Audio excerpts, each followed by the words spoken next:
is a very important day for the community so they can get re-engaged, but she does caution that everybody stays safe, they social distance, they wear masks, all to keep safe. That way we don't take a step backwards. So we will see what happens with the rest of the night. If you come over here real quick, the line has steadily grown since we've been here. Even though it has a lot of support from lawmakers on both sides, it still has a ways to go before it becomes a law. One other bill that's gaining a lot of attention is a balloon bill. They say that the fire took place at around 1 o'clock this morning, meaning that it's 8 o'clock now, so 7 hours later, and they're still working on the cleanup. 1,500 turkeys at Greeny's Turkey Farm right over here, and I've been talking to some of them, and they tell me even if there was a shortage, it wouldn't bother them too much. Right, guys? Yeah? Well, they're being kind of quiet now. Last year at this time, there was barely anybody here, and as you can see now, people are walking up and down the streets, and while things are looking much better, business owners say the best has yet to come. Biggest takeaway from today was that Republicans really wanted it to be a more bipartisan effort. They wanted to be part of the process, to be teamwork. Democrats just said this was very needed. It was essential to get back to a new normal. We're going to beat the pandemic, and look at all the people. You know, it's amazing. It's amazing to see the community out here, people online. They've been coming in and out throughout the day. And Muppy over here is actually one of the owner's dogs, so the only one getting separation anxiety is me. And through comments on social media and talking with police officers, they say that there were so many comments pouring in about the love that Deputy Gross had for children and always willing to help someone. And one comment, I want to make sure I get this correctly. One officer said that he will be greatly missed, but never forgotten. Back to you, Beth. Our top story tonight starts with controversy in Augusta, where a group of Democrats are asking for a state Republican lawmaker to resign over comments in which she compared the vaccine mandates to the Nazi doctor known as the Angel of Death. We start with Maine's Attorney General Aaron Frey, who has filed a civil rights complaint in response to the vandalism in Bangor. Advocates in Portland are celebrating Women's Equality Day. It's a day to commemorate the 19th Amendment, which was adopted 101 years ago. Mal Meyer reports from Portland. Some are hopeful that state and federal lawmakers will keep pushing for these issues. Continue to cover the trial going into next week. And in other news, the Maine Center for Disease Control and Prevention is investigating an outbreak of gastrointestinal illnesses that have been associated with the Patent Pond camping resort in Ellsworth. They also found more than $20,000 cash. Miller says that 3 counts of trafficking scheduled drugs were added to Higgins' charges. Meanwhile, Maine State Police responded to a tractor-trailer rollover on I-95 in Augusta on Friday morning, and they placed the driver under arrest. And welcome back. It's time for the highly anticipated action flick, The Suicide Squad, with returning characters and those making their grand introductions. Here's Fox's Ashley Dvorkin. According to court records, Reardon obtained plumbing and other construction work services between August of 2020 and February of 2021 worth more than $10,000. However, records indicate that he allegedly used deception, threat, force, or other means to avoid payment. Twins Day has been recorded as the largest annual gathering of twins in the world by the Guinness Book of World Records. My younger brothers, Ben and Dan, are twins. They couldn't make it to Ohio, but happy Twins Day to you guys.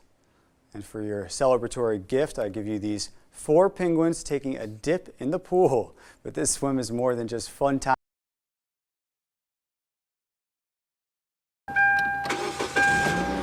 Melissa Boyd has struggled with autism and Tourette's her whole life. About 2 years ago, she found out she was pregnant and began working with Maine families of Washington County. You know, helping families maybe find an apartment or making sure they have health insurance and those sorts of things. Boyd's daughter was born with cystic fibrosis, a rare disease that can cause lung infections. She has not had a car in over 6 years, and now she needs one more than ever. We all have car issues. They can ruin a day, they can ruin a whole week. Now let's take it a step further and imagine you have a kid who relies on you for transportation, but still, no car. I want to be relying on other people, other types of transportation, exposing her to other things. I wanted to be able to have her in just my car, not around other people all the time. Boyd says one of her biggest fears is her daughter needs to go to the doctor, or even worse, the hospital. She was motivated to save up enough money to buy a car.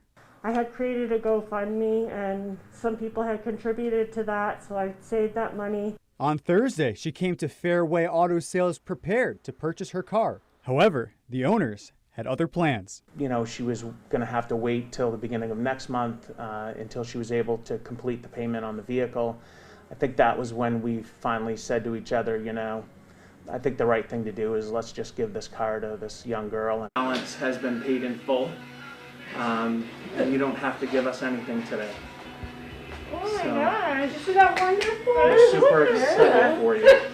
So grateful for everybody in my life, Ellen, and I'm so grateful for you guys. And like, you know, I don't get many things in my life easily.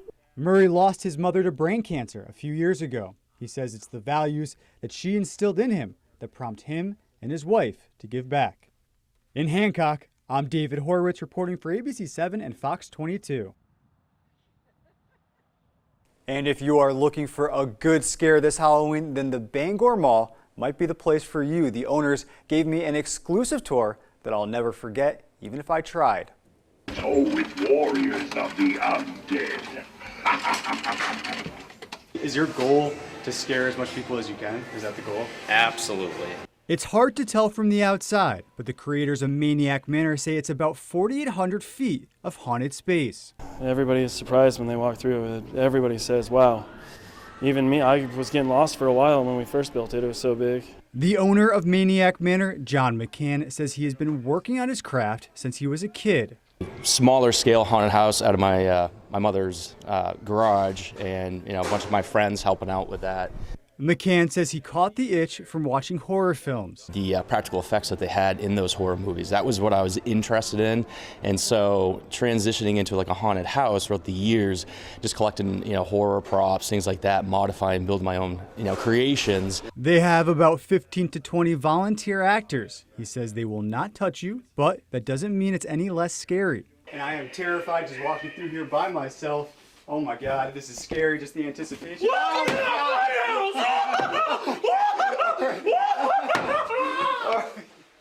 Okay, and then you just gotta keep going, I guess.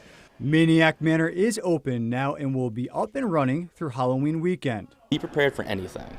It's gonna be sight, sound, even smells. The owners say they will be hosting a haunted Christmas house as well. Definitely a lot of fun, and I recommend anyone who likes that kind of stuff to go check it out. That is all for tonight.